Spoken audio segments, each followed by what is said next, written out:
যেহেতু স্বচ্ছতা জবাবদিহিতা থাকে না আমাদের দেশে, তখন হয় কি অন্যায় করে কিন্তু অনেকে পার পেয়ে যায়। আমি তো রিসেন্টলি দেখছি যে অনেক অন্যায় হচ্ছে কার সময়, এখন ধরুন একটা প্রতিষ্ঠানের ডাইরেক্টর জেনারেল যে সে কি, এটা আমার সময় তো হয় নাই, ওটা উনি করে গেছেন। আরে উনি করে গেছেন, উনি ছাড় পেয়েছেন, যাই হোক, দুঃখজনক। এখন আপনাকে তো এটা ওন করতে হবে। এইভাবে করে করে বাংলাদেশের বহু অন্যায়, বহু ইরেগুলারিটিস কিন্তু দিন দিন কি বলে আমরা যেটাকে কি কন্ডন করতে হবে বলে না, কন্ডন অথবা সেটাকে মাফ করে দিতে হবে, কিন্তু সেটা কিন্তু দেশের জনগণের জন্য ক্ষতিকারক।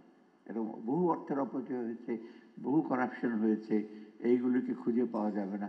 খুঁজে যে পাওয়া যায় তা না, কারণ উনি তো চলে গেছে, রিটায়ার করে মহানন্দে আছেন।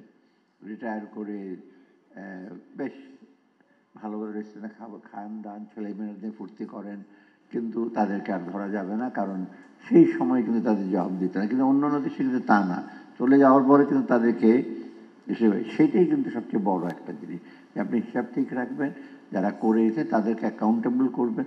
আমরা অবশ্য এখন চেষ্টা করছি কিছুটা, পুরনো যারা ছিল যারা কিছু করে ঠরে গেছে, কট্টকে আমরা সফল হবে জানি না, আমরা তো আসছি কিছুদিনের জন্য, কিছু কষ্টের মাসের জন্য, তো চেষ্টা করবো একটা মেসেজ দিতে। মেসেজটা বাংলা থেকে মাঝে একটা দিতে, যে অন্যায় করে কিন্তু পার পাওয়া ঠিক যাবে না, যেটাই অন্যায় করেন আপনার যথাযথ শাস্তি দিতে হবে।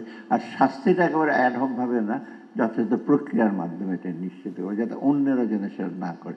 কারণ বাংলাদেশের সম্ভাবনা প্রচুর, বাংলাদেশের লোকজন প্রচুর পরিশ্রমী, দক্ষতা আছে তাদের, কিন্তু সুযোগ এবং বিভিন্ন বাধার কারণে, সুযোগের অভাব এবং বিভিন্ন কারণে কিন্তু আমরা ঠিক এগিয়ে যেতে পারছি না, এবং মানুষের সৃজনশীলতাটা, আমাদের কর্ম উদ্যমটা ঠিকভাবে ইউটিলাইজ করে। সেজন্য আমরা চাই পথের বাধাগুলো সরিয়ে দিতে এবং সুনিশ্চিত করে যারা ভালো লোক আছে লেভেল প্লেইং ফিল্ড নিশ্চিত করতে আপনাদের আইএসসি এসবিআই একটা বিরাট রোল আছে।